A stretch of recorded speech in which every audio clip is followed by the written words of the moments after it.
Everyone said horror films were dead. People don't like them anymore, don't want to see them.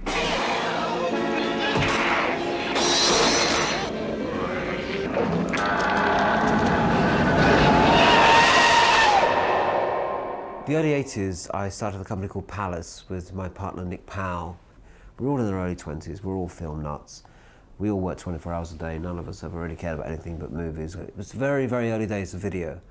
And Nick asked me, he was ex-Virgin, I used to be a partner of Richard Branson, if I would be interested in starting a label based on the kind of movies I showed in my cinema. I ran and owned a cinema called the Scala Cinema in King's Cross. It was a repertory cinema, we changed the program every day. We showed movies like Eraserhead, we showed films like the John Waters films, we showed Fassbinder movies, we showed Cocteau films, Kurosawa films, and strange movies. Those kind of movies weren't really being distributed on video, so Nick asked me to go to festivals and see what's around, see what you like to put on the label. I picked up John Waters' catalogue, I bought Mephisto, I bought Fitzcarraldo. But unfortunately, we realised that the kind of audience that was there for videos in those days, in the early 80s, was really not very sophisticated. People were selling videos in those days. People were buying them from garage, from gas stations, from all sorts of like dingy places. Real under-the-counter kind of places. But what they were selling was what they called video nasties, horror movies. So I started looking at a lot of this stuff in LA. It was called Book of the Dead, and that was its first screenings in Michigan, were as Book of the Dead. They came out to Hollywood and tried to sell it to studios out here. In most cases, they couldn't even get people to look at it. New Line made them an offer, but the offer wasn't very good. No money up front at all, and worldwide rights in perpetuity. First saw The Evil Dead at a thing called the American Film Market, which happens in Los Angeles once a year, where American independent filmmakers try to find distributors for their films. AFM, they showed trash. I mean, in the early days, it was really trash.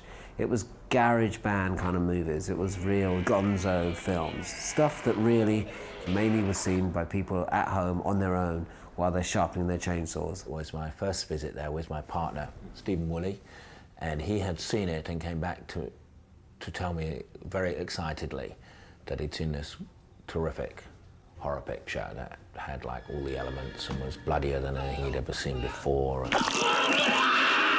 I watched the picture, and first I was quite startled at the graphicness of the violence. It was a little scary. It was like, oh my God, that really was sort of hitting these ghouls with iron bars. But then after the ghouls were being hit continuously for a few times more gratuitously and more grotesquely than normal, you began to see the humour of it. I was also struck by how superbly well filmed it was. Especially the camera work, and especially the editing. And the sound effects.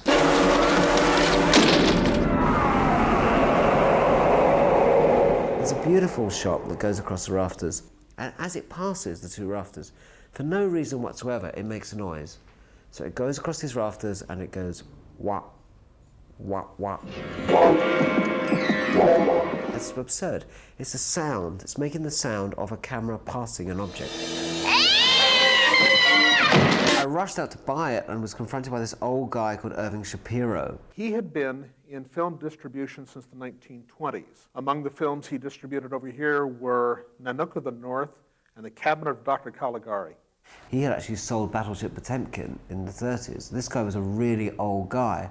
And he looked at their picture and said, "You know, boys, it isn't Gone with the Wind, but I think I can make you a little money." The first thing he had them do was to change the title from Book of the Dead to The Evil Dead. And he was quite taken by my knowledge of cinema, my knowledge of films, and the fact that I was respecting The Evil Dead as a piece of filmmaking and not as a piece of schlock. He named a price. I went to Nick and said, okay, I want us to buy this horror film, The Evil Dead. Nick went to see it and was duly horrified. It made me jump, it made me laugh. It frightened me insofar as a 30-year-old adult can be frightened by a film. You know, up with Chainsaw Massacre, but had a sense of humour and had great camera work. I mean, it was great, and Met the director, who was like 3 years old and was a wonderkind of this, that and the other sort, who was Sam Raimi. And I was very young. I started that company, I started Palace, I was 24 or something, 25. And this guy was younger than me. I was unheard of that there was to be somebody younger than me making a film which I thought was made in such a professional way. I think he was 22 or 23. And he called me sir, which was kind of slightly irritating as well. I have to say, you know, I don't like being called sir, but he insisted on calling me sir and insisted on being incredibly polite and not sweary, show-offy. You know, you'd have expected some video buck to have made the film with full of confidence and vigor and aggression, and not at all. Sam was very sweet in a kind of disarming manner. I mean, you really could take him home to your mother. I mean, it was the loveliest man. And when we met Sam Raimi, the director, and Bob Tappert, the producer, you know, we realized also we had in them people who would be great to promote this film.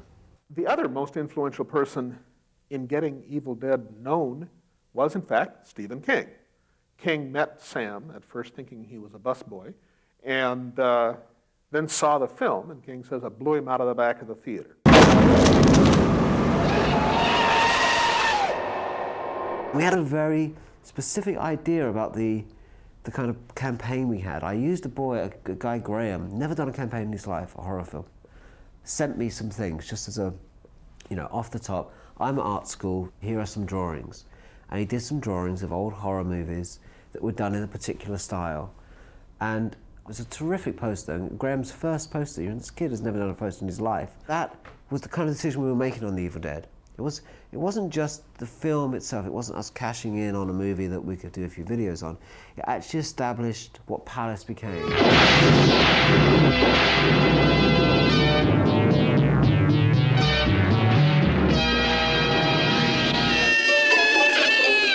Then we did something really audacious. We released the film theatrically, in cinemas, and on video at the same time. This was unheard of. I think the first and indeed the last time this has ever been done. And we were a bit naughty because we didn't really tell either side that we were doing that. The rank circuit, who realized we got away with this trick, went completely balmy, went completely nuts. We figured that at that point, the cinema audience and the video audience were so different and separate that we could hit both at the same time. Evil Dead was massive on video. It was the biggest renting video according to some of the magazines that particular year. It was the biggest video hit of its time, of its year. I think it sold 50,000 copies in 1 year, which at sell-through, which was I think between 40 and 50 pounds at the time. And the theatrical was also successful, but not to the same extent, but still for a horror movie, an independent horror movie that cost, you know, 10 cents, it was a massive success. Evil Dead became a landmark film in terms of people realizing that video was here to stay and was a big deal. It became a landmark film for censorship, because as well as being an incredibly successful film, it became a very controversial film. The first thing I recall hearing was various shops calling up our people and reporting that they had received notices of one sort or another from the public prosecutor's office. And certainly a lot of dealers and wholesalers were being raided. It appeared on the list with another 10 video nasties, and we got swooped up with a bunch of other video nasties, including titles like The Burning, Driller Killer, SS Gestapo. I mean, titles that were pretty much more out there than The Evil Dead was. Unlike some of the other movies that have been labelled video nasties, you know, this was clearly a fantasy film. You know, the undead and weird-looking incarnations, and therefore, in a way, not nasty. But I've never been a believer in censorship for anybody who is of age. I'm not very pro-censorship. After we lost some of the early cases in small villages because we just weren't able to respond to them quick enough, put our defence together and get out there. Nick really put himself on the line by testifying for the film. We went to this strange court somewhere in East London for this test case. I took one look at the jury and I thought, we're going to win this, because they were clearly ordinary, as you would expect a jury to be, you know, ordinary, straightforward working people. Those kind of people believed that they should select their own entertainment as adults. What happened was that, first of all, it was clear the jury hadn't seen the film, so arrangements were made to show them the film. God knows what they thought. Jesus Christ. Sam had to fly to England to testify without any sleep. He arrived in England, took a train up north wherever they were having the trial, sat in the courtroom, and the lawyer said, well, the director is here. He can say a few words. And the judge said, we don't need to hear from the director. So Sam got back on the train and came back in the plane and came back to the States without ever having testified. It was that the judge, you know, summoned us over and said he had watched the film and he didn't think there was a case for us to answer. Video, as I say, boomed so big so quickly that when it was this sort of annoying little thing, what, you know, sort of like, you know, it was just like, oh, it will go away, oh, it's just, it doesn't matter, who cares, it's just a bunch of perverts. And suddenly when Evil Dead hit so big, and suddenly the cinema chain's going, whoa, what's happening here? How many units of that have they sold of that? But this is a respectable film, we're showing it in our cinemas, this is crazy, we've got to protect our industry, we can't let these little guys make money. And you know, when Star Wars and all the other movies being released on video, and suddenly the majors are saying they're making money, it was kind of a slight suppression of the independents. So on one hand, it was partly a censorship thing, but I think more importantly, it was how the majors wrested control again. Okay, let's arrest some of them. Let's get them banged up. What happened was they introduced the Video Recordings Act. But a lot of smaller companies got whacked, you know, into the ground because of that Video Nasties bill. And it took some time before the Evil Dead was given a video certificate under the new act. After the success of the Evil Dead, we had always had as a company policy an attitude towards filmmakers. We wanted to encourage filmmakers to feel that we were part of their family and they were part of ours. So we wanted Sam's next films. I mean, you know, that was it. It was a big success with Evil Dead 1. You know, we wanted Evil Dead 2 not simply to court controversy, but because we saw him as a filmmaker and part of our family.